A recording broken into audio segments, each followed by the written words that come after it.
Namaskar. Thank you so much and welcome. I'm Zina Fernandez, and as you can evidently see, I'm very, very excited to host all of you at the 5th edition of the Economic Times Promising Brands 2022 that is themed Achieve, Accomplish, and Triumph. Now, this evening has brought together the marketing gurus, brand custodians, brand owners, the best creative leaders that are seated here right now from the marketing fraternity to celebrate the promising brands and engage in, I promise you, the most candid knowledge exchange platform to share various nuances of building a successful brand. The Economic Times Most Promising Brands Conclave is an effort to shine the strobe light on organizations that have strived to serve their customers in the best possible way. Let's begin with our first fireside chat titled Into the Future, Becoming the Catalyst of Change. So I'm going to invite our panelists and a moderator on stage. If I can start with you, Mohit, why don't you share your journey and your hopes and fears as we enter into the next phase of Indian startups? I was in Snapdeal for a year and a half, started the Moms Company as a brand in 2017. And last year, the brand was acquired by what is now the Good Glam Group. What I learned and what excites me most about this journey is actually the next wave of entrepreneurs that are starting now. I think I also have the privilege now of investing in a few startups. And I think we've reached a stage where young entrepreneurs are starting earlier, chasing bigger dreams, and doing it in a fashion where they actually have mentors and people to look up to. So they don't make the mistakes that, us folks sitting here made. So quality of entrepreneurs coming up and starting up today is what really excites me. Adil, if I can come next, how is it easy today in terms of policies, in terms of enablement? If you can throw some light and your hopes and fears as we move forward. I think a lot of credit does go to the policymakers for enabling such a powerful ecosystem in India. I'll just focus on fintech. So I think what the regulators currently saying is that they've learned lessons from all parts of the world, and they want India to grow in a way that not only do we get to number one in fintech, but we can stay there for 20 years. And that means clearly setting out a framework which will work long term. RBI governor said fintechs are critical to India's success. Fintech is a priority for India, but we want the fintechs to focus on technology, to focus on data, to focus on financial inclusion and on innovation. So I think they're laying a framework wherein they can learn from what went wrong in other markets. And there's a clear realization that being number one is not about getting to number one. Being number one is about staying at number one for the next 20 years. And I think they're taking a long-term perspective. So Suhail, why don't I turn to you and ask, what do you see road ahead for the Indian entrepreneurs going forward in making startups that are profitable? And what are the key ingredients? I think profitability does not mean that you have to make necessarily profits from day one. It's a conscious choice, right, about growth and profits, right? I think what entrepreneurs have to be thoughtful about is what are the structural gross margins in the business they are building, right? And as long as that is high, and as long as that is sufficient to cover at scale all your costs and leave sort of sufficient return on invested capital on the table, I think that's sort of the way I would articulate, right? So when you want to turn profitable is a function of how much capital is available. It's a function of what is the larger aspiration you're chasing. And it's a function of when do you think the network growth has sort of plateaued so that now is the time to really push the pedal on monetization. Shrikant, your one line wisdom and wise words, what would that be? Run when you can, walk if you have to, crawl if you must, but never ever give up. I think you need to have the humility to even crawl if you have to at some point in time. I hope no business has to, but sometimes it does happen. So thank you very, very much for all of your time. It has been fantastic moderating this panel, and thank you, audience, for such a nice listener. Now, after the emergence of e-commerce platforms, the challenge for offline retailers has been to offer a similarly wide range of products and pricing, more importantly, to their customers. Today, we have with us the co-founder of Arzu, who built modern channels like e-commerce as they thought to take the best of e-commerce solutions to offline stores. Let us know more about making way into the world of phygital customers. Let's welcome on stage co-founder Arzu, Kushnut Khan. A small store in its as-is form cannot offer as large selection as an online player, may not be in a position to offer as great pricing proposition to its customer as an online player. And the only thing that can come in to solve for the democratization of this space is technology. And this is where myself and my co-founder Rishi started this company called Arzu. The key to winning today, as we all would agree, is to make brands your customers, not just friend, but I'd say best friend. So it's time for us to sort of go back to college and to understand what it takes to humanize a brand. Ladies and gentlemen, please join me in welcoming on stage Dean Noida Campus and Professor of Marketing, Indian Institute of Management, Lucknow, Rajiv Kumra. Today I'm going to talk about humanizing your brand, making customers your best friend.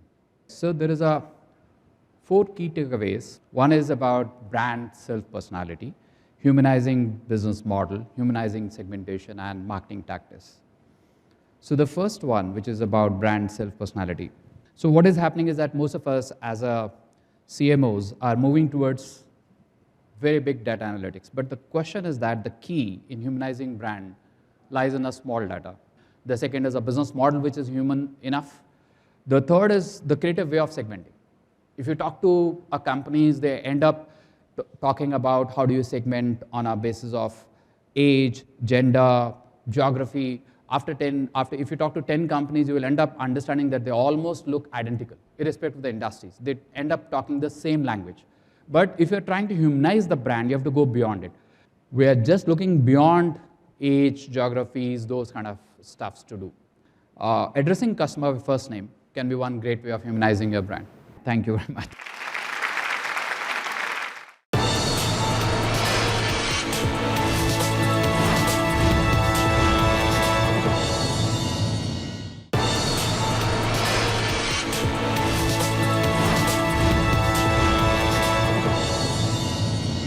Now, consumer purchasing power is more diversified than absolutely ever before, requiring firms to forego the one-size-fits-all marketing strategy. Multicultural marketing is the future when it comes to brand awareness. In our next conversation, we will cover the most recent insights from leading marketers on the developing business of distributing content to consumers outside of what we know as general market, as well as how progress will be judged in the future. Ladies and gentlemen, please join me in welcoming to the stage our panelists. We have LP here. How you have planned multicultural marketing and why you see the more need for multicultural marketing at this point in time. If you look at India as a country, it is a country of countries. We as Reliance Retail has got more than 3,000 stores spread across more than almost close to 1,000 odd cities. And the serious challenge actually we face is that when you are present across such a diverse geography, as a marketing team, how do you actually appeal to this consumer? All of us are getting back to the festive season and everywhere it is celebrated in a different way and the consumer is different. And that is actually the beauty. We have a deep understanding of this consumer that who sees coming to the store over and over again for the last several years. So we have the data to know what they are buying, So when we are talking about multicultural marketing, it is not just about a marketing department's responsibility. It is the responsibility of an organization to actually, step up to meet the consumer needs. So what do we do? So if it is Navratri, we know this is a fasting period for majority of the North Indians and the Gujarati community, let's say. If it is Bengal, it is feasting, it's not fasting. Okay, in the 9 days, they would be actually having massive consumption. So the color, the visual symbols, the signals, the model selection, the copy, everything falls in place so that your communication is completely in sync with your customer. This can only happen when you understand this customer thoroughly well. If you do not understand, there's a high chance that you will go and make error. I'll go to Zeros. With a personal care brand, this diversity, equity, and inclusion, okay, how that plays a role when it comes to the multicultural marketing? All these three terms, which is diversity, inclusion, and equity, I think they're a much larger set of terms. And therefore, the question is that what is the role that they play in marketing as we see? One more way of looking at diversity is how, and it's increasingly happening amongst the millennials and the younger generation, is what are your values in terms of what do you value? And I think what's happening is consumers are really looking at brands and saying that we will only buy you if you support the value system that we have. And the whole challenge then is for marketers to be sensitive to that. So as a brand, for example, we say that if you buy any product from our website, we will plant a tree. Or for that matter, we understand that our product is packaged in plastics. Unfortunately, there's no other solution, but we'll be a plastic neutral company. That means we will recycle as much plastic as we consume. Now, these are values that we are trying to talk about, and hopefully they resonate with a lot of young consumers, and therefore that becomes an easy point of entry for them. I think what you also see is across the world, the role of purpose-led brands is really going up, and that is how they are connecting with consumers. Thank you so much. Thank you, LP. Thanks, Zeros. Thank you for the opportunity. Let's talk about making Indian business ecosystem competitive. What makes an ecosystem design distinctive is that it requires a true system perspective. And in this increasingly interconnected world accelerated by technology, companies need to leverage competencies of an entire business network to gain competitive advantage. Ladies and gentlemen, to talk about all of this and more, it is my absolute honor to invite on stage our guest of honor. Please join me in welcoming on stage with a thunderous round of applause, IAS Honorable Principal Secretary, Skill Development, Employment, Entrepreneurship at Government of Maharashtra, Manisha Verma, ma'am. First of all, I would like to really thank ET for organizing this most promising brands 2022 conclave and inviting me here. Today, we have 78,000 plus startups that are registered across the country and 100 unicorns that we talk about. And Maharashtra has its legitimate pride in claiming that 14,551 out of them and 25 unicorns are incorporated in Maharashtra. So I think it is very important in our system to keep nurturing the spirit and not let it die. And therefore, we have to have enabling environment and ecosystem which helps to, nurture this kind of talent. And this is the business that we are all together in. We are here to learn from you, to collaborate with you. Please join hands with us in creating a good workforce, which is relevant for the industry. We also nurture a lot of startups. So I would be looking many of you as business leaders to collaborate with us and mentor those startups. Together, let us create an ecosystem where we can create a very vibrant and positive environment for entrepreneurial spirit, for innovation, because it is the imagination that takes circles around the world. Knowledge is very limited. Thank you. I would request you to please join me in unveiling the Economic Times Promising Brands 2022 cover of the coffee table books.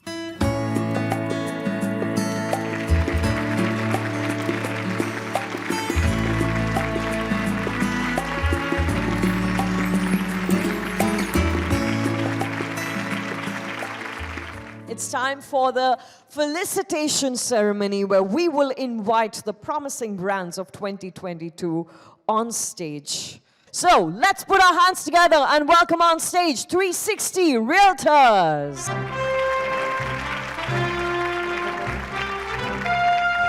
We, being a real estate organization, we understand our customers just don't buy a house, but they are putting all their dreams and trust behind us in finding the right house for them. So we try and ensure that we completely ensure our customers are taken care of, and subsequently, if we do something right with the honesty, then definitely consumers get the right value.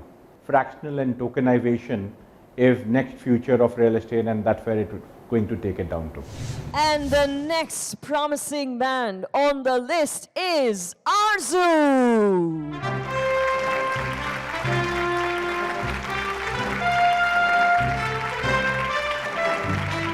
Arzu stands for bringing the best of technology into offline world, right, which is offline store.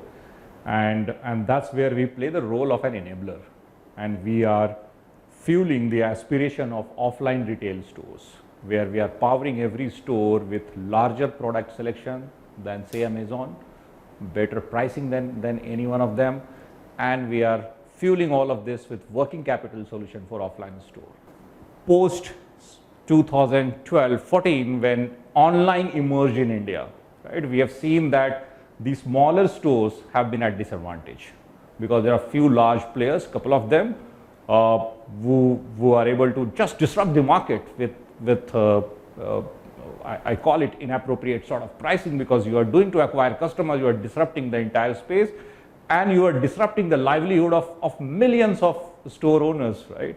And that's where our mission is, to bring that technology in all of these stores and bring them on par, on the same pedestal as everyone else. If we look at last 8-10 years, that technology has been limited to very privileged sort of players in retail space. It's not available to everyone, and that's where technology is going to change the game for smaller retailers now. And I see that next decade is going to belong to these smaller, fragmented, standalone retailers, because they are adapting to technology.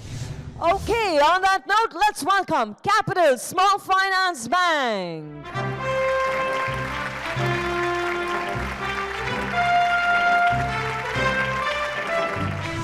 The key element of a brand, if I can sum it, the key feature is that we have a customer-centric approach. And this helps us in not only to win new customers, but to retain the existing ones. So this in turn creates a lot of trust with regard to the customers in the brand.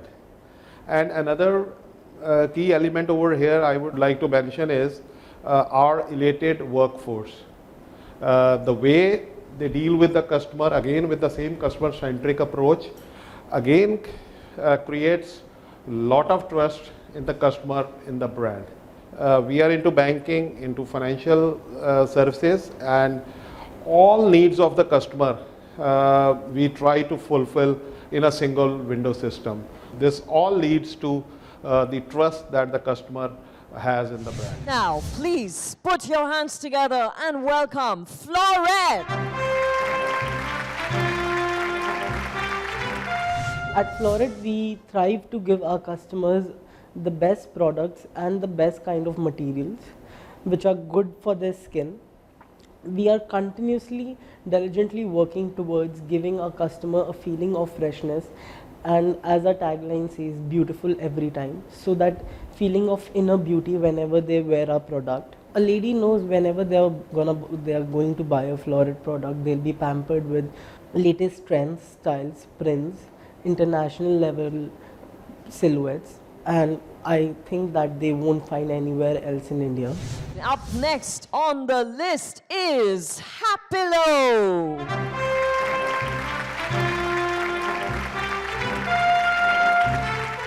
Our brand philosophy of providing healthy snacks with taste, it stands us apart from competition. our endeavor to consistently innovate in terms of flavors and launching new categories in snacking like dry fruits bar, brittle and burfi to satiate the mid-meal hunger. These are our hallmarks for better consumer experience and journey. Our next promising brand 2022 is Lifelong Online. We're a fairly unique brand where we make products customer backward based on customer insights, and all of our products are very uniquely made to Indian needs. And since we're a direct to customer brand, we make sure that all of our products are great value, and the great Indian product combined with great value is what customers love about Lifelong. This is in the beginning. At the back end of it, we have a countrywide network of home service, home installation, home demos, home service. We cater to all Indian customers in 48 hours. Great product, great price point combined with a fantastic service at the back end is what makes Lifelong tick. And what's unique about us is that we are able to do this because we are very data-driven, data backward. We are able to do this across multiple subcategories. So customers can choose from home appliances, kitchen appliances, healthcare devices, sports equipment. And once customers get hooked onto Lifelong, they continue to buy more products across multiple categories. And more we see that people are buying their second, third, fourth product from Lifelong within a year, which is very heartening for us. Let's invite our next promising brand, Smart Express Private Limited.